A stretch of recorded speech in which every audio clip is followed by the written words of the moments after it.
Well, we're back, Dave. This just keeps rolling. It keeps rolling. It keeps rolling. Just when you think you're done and there's no more people to come on, 5 more people send us notes saying they want to come on, and then we're trying to get them all in. This is what we do. This is what we do. And it's kind of a special series that we had talked about. Is not just to talk about musicians and players and singers and what have you, but it's the folks behind the scenes that really made the magic happen. You know, the sound techs and the crew, the lighting technicians. And we're going to bring on one of the best lighting technicians in Nova Scotia, in the Maritimes, in my opinion. Spent a lot of time with Tortec, a lot of times doing big shows. We'll let him tell the story. But we want to welcome Roy Mombourquette. See what I mean? Yeah, someone. Roy Mombourquette, how are you? What's up, homie? What's up, brother? I mean, homely. Not bad.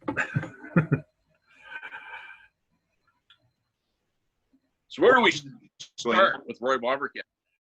Roy, so how long have you been in the business? And I mean, I know way too friggin' long. Being a young buck back, and I won't even say, and you were still doing it then. But how? Like, when did you get your start? What year was it? I think it was 80. If that's saying something right there, 82 or 83, I think. And who'd you start with? Like, what got you the going? The very first band I did was a local band back then called Legacy.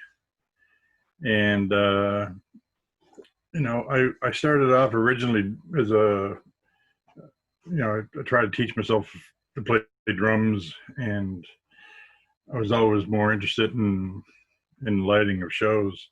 So I tossed the drum kit and I started buying myself little lights here and there, and a buddy of mine was playing bass for them for Legacy, and he said, "Oh, gee, why don't you come on out and what the hell?" So I went out and I, started doing shows and with them, and every week I got paid. I'd buy another piece of equipment and built it up, and it wasn't massive or anything, but it was just, I loved it. It was great. And it just progressed from there. I ended up working with Richard Bonner at Atlantic Illumination. Yep. I wanted to learn so bad. I actually worked with him for probably about almost a year for nothing. Like I didn't take money for anything. I just wanted to, learn. And I figured that's the best way to do it. The win-win for him. And from there, I met. We went into. This is an old story. Peter knows this. We went into the. Richard had a show to put up at the Misty Moon on Kempt Road, and the night before, Oakley was played. And of course, those guys were kind of known for drinking and type of stuff. And they, so we went in to set up, and the stage is supposed to be all struck and everything. Excuse me, but their whole lighting rig is still set up. So, Richard got a hold of Peter, and Peter said, "Yeah, I'll be in a little bit." So Peter shows up. And me being the cocky little arsehole I was back then, Peter walks in, and what do? Instead of saying, "Hey, Pete, how you doing? I'm Roy." No, he walks in. "Can someone give me a hand?" That's what I did. Yeah, we've been friends ever since. And from there, I started working with Pete because the way he had his lights packaged, I thought it was really cool, and we just went from there, and the rest, as they say, is history. When you made a career out of it. Yeah. Exactly. A lot of folks wouldn't know this now, Roy, so let's back up the bus a little bit. So when you talk about Peter, you're talking about Peter Hendrickson. And now Peter Hendrickson, yeah. So we're talking about Atlantic Illumination and Tortec on my little roving reporters things. I did a little spot, where Tortec is now, where Atlantic Illumination actually still is, and there's another company, AVI, but those are the big production companies. Now we were talking on a light show like Oakley had in 1983, say, or 84, maybe, would this be, or no? Yeah, probably 83, 84. What size show would Oakley have had back then? I think it was about 48, 60K, which means 48 60 lights. The K is 1,000 watts for 1,000 watt lamps and fixtures, so we just call them 48K. So yeah. For these young kids today, these young kids today are thinking about LED lights now. It certainly wasn't LED lights. It was, it would give you a suntan. You had 60,000 watts of power. Yeah, I've burned holes in the back of many drummers' heads over the years. Some on purpose. But yeah. Well, like I do shows with Chris Knox over in PEI with K Audio, and his rig's basically all LED, and it's all automated too. So, but I could run his whole fixture, which is probably 40 to 60 LEDs on two 20 amp circuits. I'd be lucky if I could power up, 2 power cans back then on the 20 amp circuit. So times have changed. And that gear is some friggin' heavy too. Oh my God, those light racks. Yes, buddy. You know it. Oh. Yeah, it was back then the aluminum cans were just coming out. So as you probably know from back then, all the power cans were steel. Oh yeah. So we were able to, struggle to take a bar 4 power cans or a bar 6 and go up a ladder and hang them on a pipe in a club. Then when the aluminum ones came out, it was like, felt like friggin' Thor. Bar 6 up the ladder, click, no problem. Do this all day. But yeah, no, it was a lot has changed from back then, man. Including me. I got more snap, crackles, and pop. I feel like a friggin' bowl of Rice Krispies in the morning now after all the years of doing that. Well, but that's a good point, man. I mean, people don't realize it's hard in the body. It's not a Jesus. Yeah. Well, look at this. I'll get undressed. Look. No, never mind. No, things are definitely different. Like the kids these days, a lot of people are always saying, like the millennials, and a lot of them feel entitled. I went out on a show, and numerous shows, but I think one of the last ones I went out with with Tortec, it was a couple of years ago. It was went to Chicago to do a one-nighter with Iron Maiden, and some of the kids on the local crew, they talk and they try dropping this name and that name. I do this and that. I'm using this and that, and it's like, dude, I've forgotten more than you probably ever know about this business. This is a different level, but, do you know how to figure out, or figuring out how to balance your loads on the rig? Insert cricket sound here. Just get away from me. So yeah, times have changed, and attitudes have changed, but life's too short. We just do what we do and adapt and overcome, like we have always done in this business.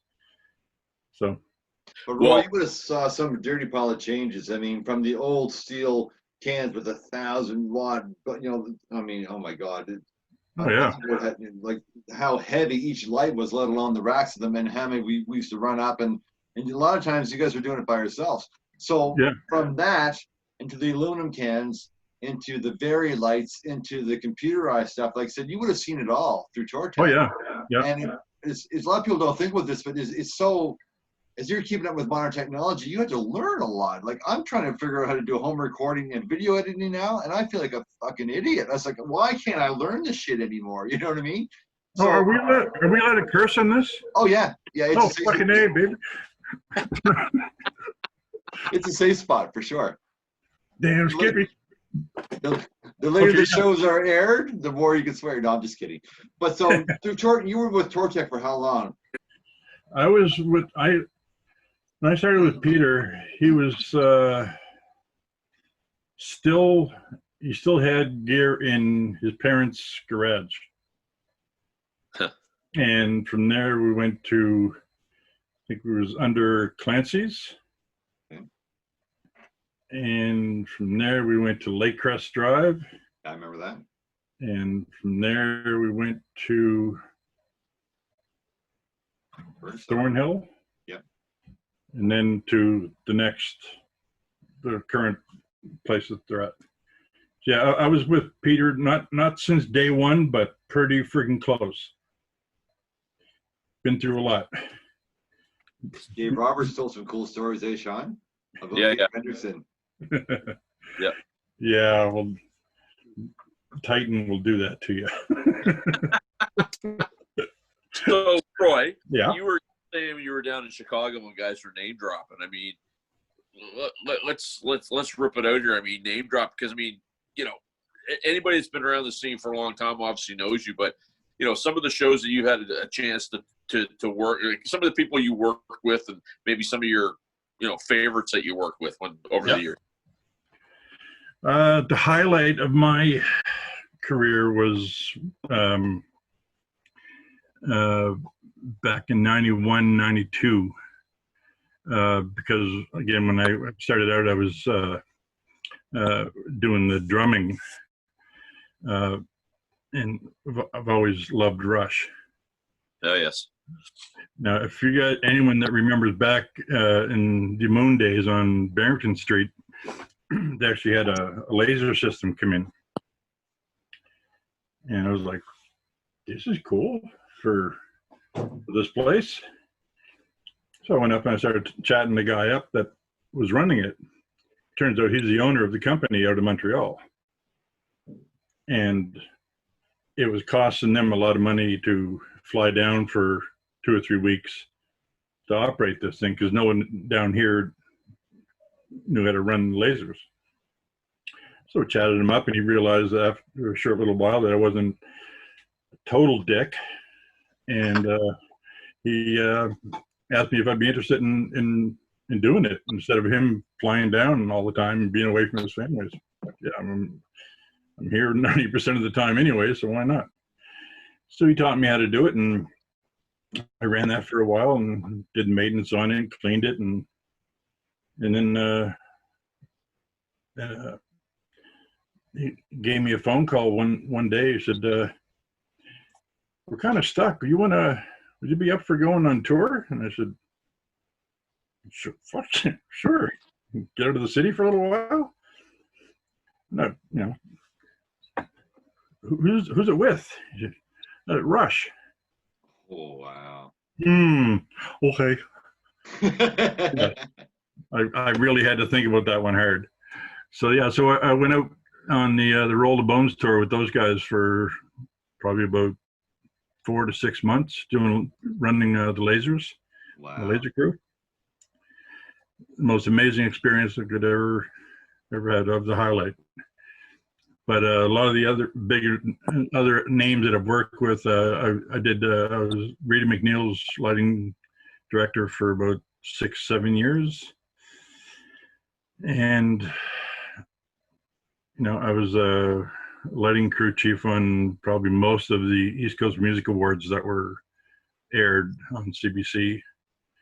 I've worked with so many acts, not so much of the ones that are out today, because I watch some of the award shows out now and it's like, not a clue who the hell they are. Yeah. But back in our day, like I worked with, you could almost name any act and I would probably have worked with them. Like, most of the acts that came to the moon, I was a tech or actually ran lights for them. Like all the big Razor Boy shows you saw at the Palace of the Moon. Randy Urquhart was the lighting guy. He operated. But I'm the one that, as we were talking about the little kids dropping all their names and everything before, I'm the one that figured it all out, figured the power out, prepped it, and we went in and set it up overnight. Because like one act, the band that was playing on Sunday would finish, they'd tear down, we'd be standing out on the street with the trucks, waiting for them to get out, and we'd go in and set up all night, so we'd be able to do the show the next night. And they're usually, as you can see with a lot of the pictures, a lot of the rigs are pretty big that those guys brought in for Razor Boy. So yeah, so Randy had the fun of running the faders, but I did all the grunt stuff. Right. But to be fair, like a lot of people don't see the big picture. Like I said, they go see a band, they can hear it, they can see it, they can see the singer's face. And when there's a drum solo, when there's a drum solo, there's cool lights on him or whatever. But it's so much involved with it. Is every color, every texture, every layer, every scene for every song, to every drum beat, the synchronization. There's a lot to it. So when you see a band, it's a show, and it was a big show back then. I mean, so even the Razor Boy shows were huge. I can't only imagine what Russian Iron Maiden would be like. Holy God in heaven, right? Yeah, Iron Maiden was probably the biggest.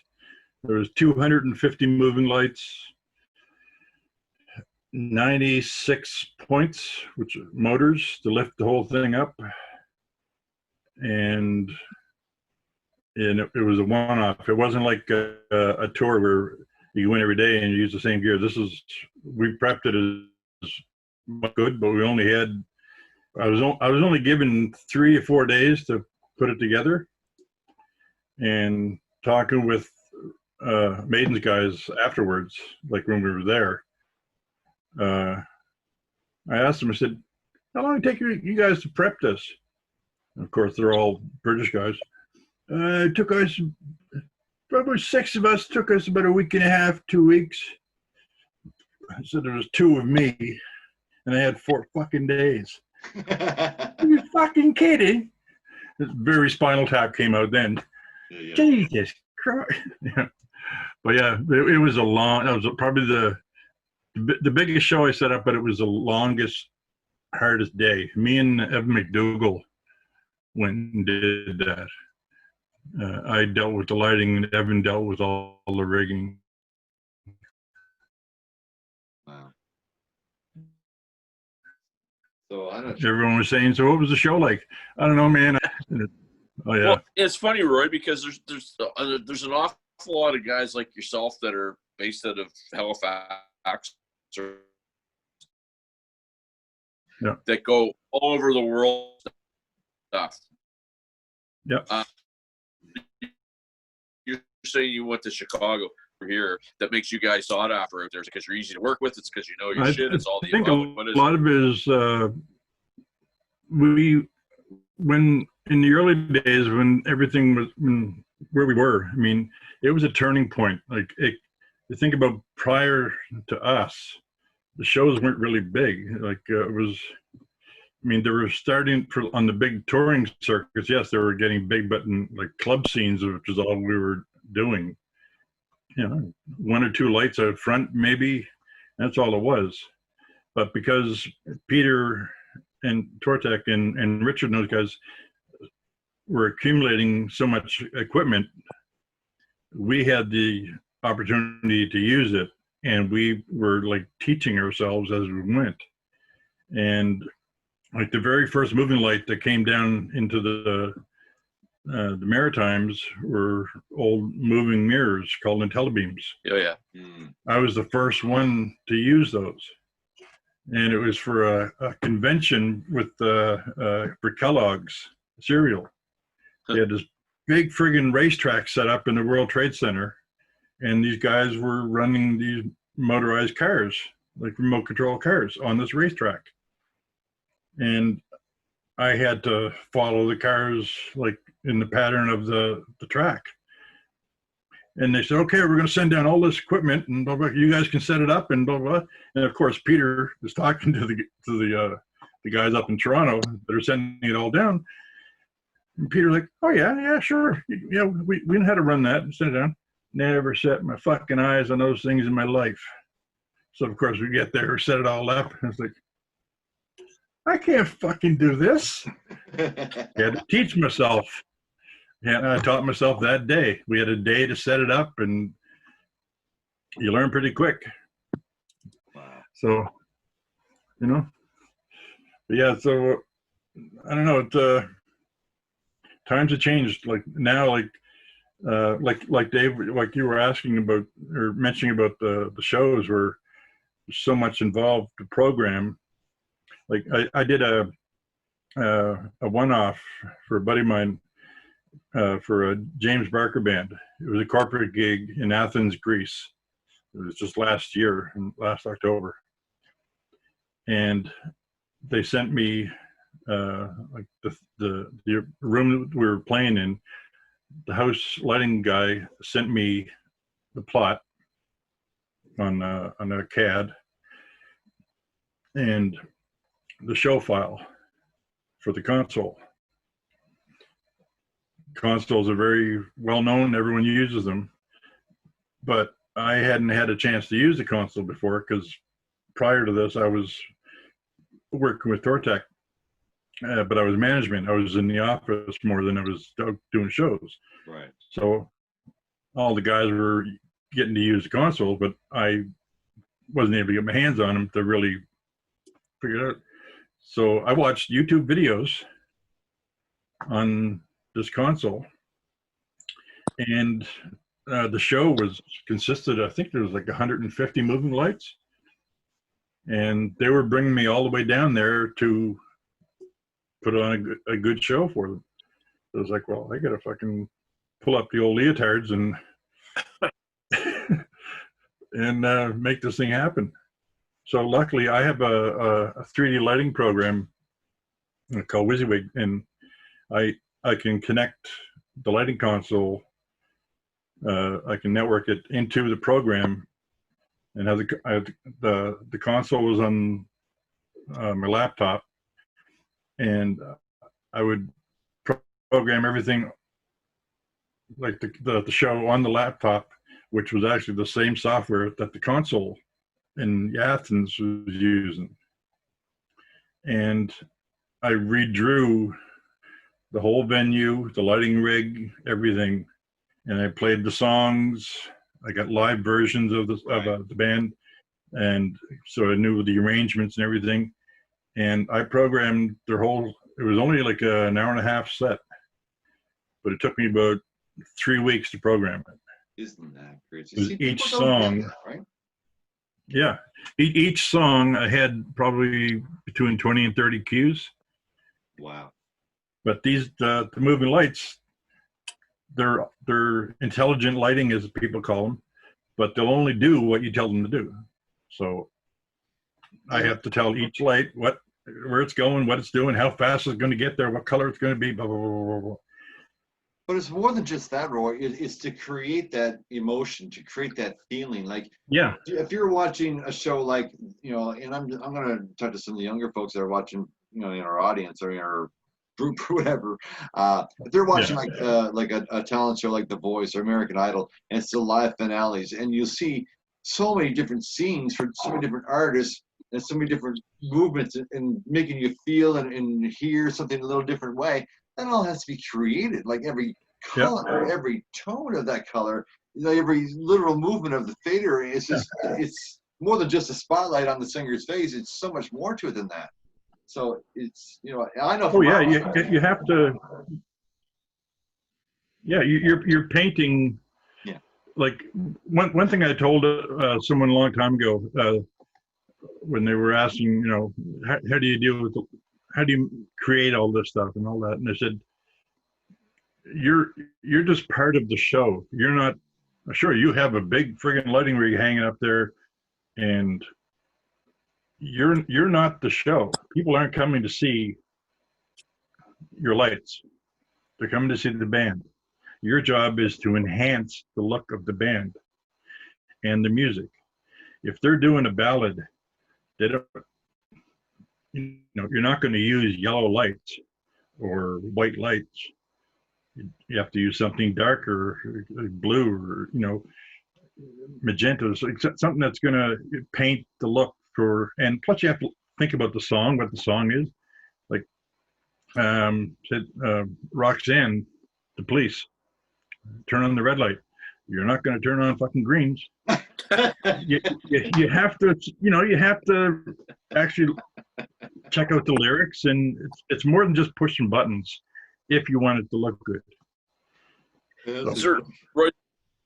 Is there anything, the last, I don't know, recent memory, we'll go back maybe between, I'm pushing 60, man. Memory is But has there been a show, like, has there been anything out there that's impressed you in terms of like a live show, or where you seen the lights and you went like, wow, that's super impressive?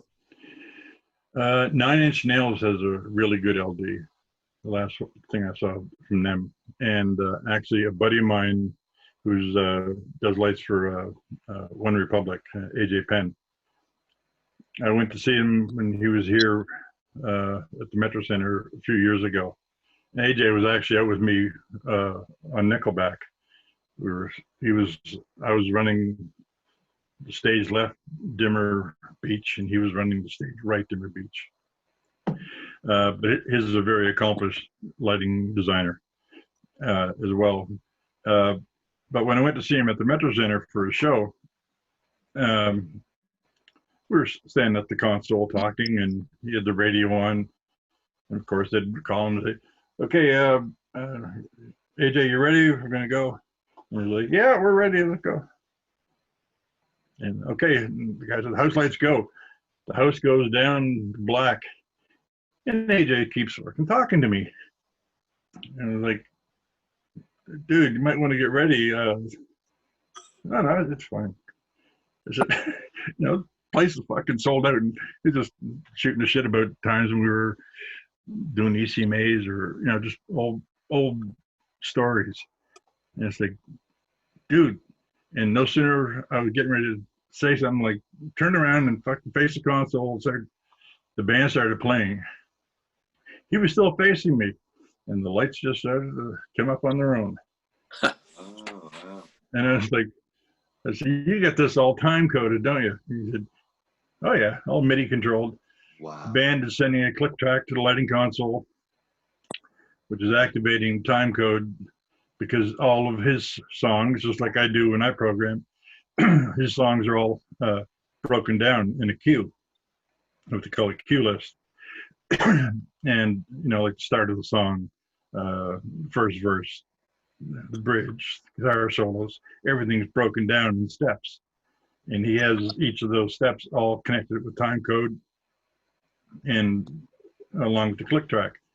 Wow. I said, so do you actually do anything during the show? He said, not too much, no. He said, I've done all the work. Now the computers are just taking care of it. It's crazy. So yeah, I had no idea. Pretty impressive. That's crazy. Yeah.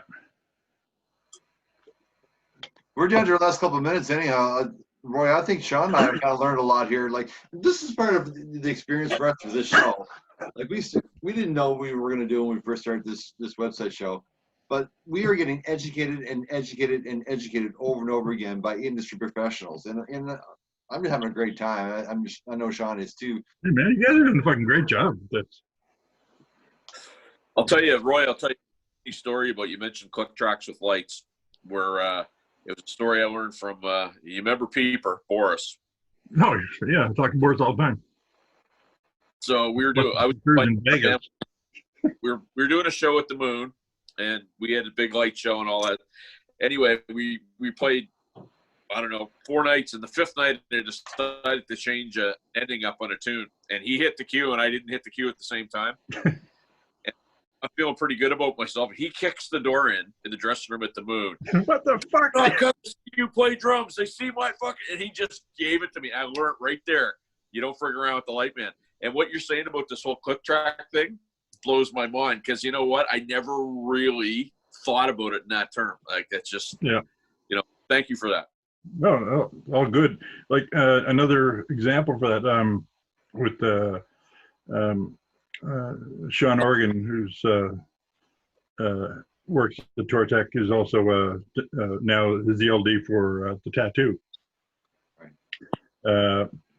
We were out doing the tenors out west, and there's one cue in the show where the guys pretty much gave him full reign of the rig and of what they wanted. Basically do what you want, make it look nice, which is what we were talking about earlier. But there was this one cue at the top of the show, I think it was, where each of the tenors were on a riser towards the back of the set, and Sean had a Fresnel light on the floor behind each guy, and they said the only thing we want these lights to come on exactly at this point in this cue, and Sean ended up the same thing. They sent him a click track, and just for that song, he put a time code to it, so he knew exactly when that part of the song is going to hit, and that's when he just made those lights come on right at that time, and it was bang on every time. Yeah, and I don't know why I didn't get that after all these years. I just wasn't, No, it's all good. I mean, there's, people don't go to the shows to see or even care about what it takes to put a show up or to make a whole thing go off. Like, they don't realize that we're in at like 6, 7 in the morning, loading in trucks, and we're there until the trucks are reloaded again. We've been working while you guys are still sleeping. Yeah. The whole day when you're like, we're going to the concert tonight. Then after the concert, you guys are all back in bed, and we're still fucking loading trailers. Can go sometimes for sure. Yeah, it's amazing. Oh yeah. So all you folks who've gone into a bar and you watched a band and you thought somebody flipped a switch and it was just perfect, and some guy had a flashlight, it's more to it than that, and there's professionals like Roy Mombourquette who put these shows together 30 years, almost 40 years. 30, 30, yeah. A lot 30, of years. 37, old as dirt. Well, for Sean and I, like, we, because we couldn't afford to have a full crew in our bands back then, so we used to load in the gear with you guys, and we appreciate it. Like, for the work. Man, $10, right? Yeah. I'm the guitar player. That's great. Grab this fucking case. Get in there. Exactly. One thing I loved when we're loading. I'm an artist. One thing we loved about doing shows, going to Herman's or all these other places, and they'd supply you with certain loaders, right? And there's a story in itself, like, for the ages. We had, I had one guy. We're supposed to have 6 to 8 guys. You get 3. Always. And one day, one guy showed up, and God love him, showed up, and he was eager to work. He had one arm. And it's like, dude, I said, don't take this the wrong way. This is nothing against you. Here's $20 for your time, but the shit in this truck is way too friggin' heavy, and I don't want to take a chance of you getting hurt. Yeah. And he was still wanted to try and help, but I couldn't let him do it. Yeah. It's like, you get cases that are stacked 2 or 3 high that weigh 300-400 fucking pounds. They come down really fast if you're not ready. They'll crush you. They'll kill you. They'll beat up. Yeah. Right. Yeah. Totally. Yeah. We're down to the last couple of minutes now, Roy. Any other stories you want to share or names you want to drop? Or I guess anything you want our viewers to know about the lighting industry and Roy Mombourquette? Stay in school. No, one story, one nightmare I wanted to that came to my mind that I thought was pretty cool. I was doing a house gig at the Moon on Barrington Street, and Peter just got this brand new console in back then, QM 500. Takes about 6 guys to flip it and put it on its, to set it up, because it's very friggin' heavy. But it only handles 90 channels, but it weighs almost the same amount as a friggin' small Volkswagen. And so it's pride and joy. We set up in one of the booths. You know, how they used to have the lighting on one side, audio on the other. Got it all set up, and I went in. It was there for a couple of weeks, so I went in this one night, and 25 seconds before we got to hear it, buddy. Yeah. Anyway, went to do Jeff Healey. Found out when I got there, oh, this is for Much Music. Oh, there's a mobile out back. Oh, there's 8 cameras. Oh, nobody told me this. I had this basic rig set up. Anyways, come nighttime for the show, the VJ from Much Music comes out and says, "Ladies and gentlemen, Jeff Healey." And the crowd goes fucking crazy.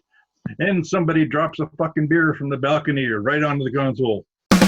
Barstools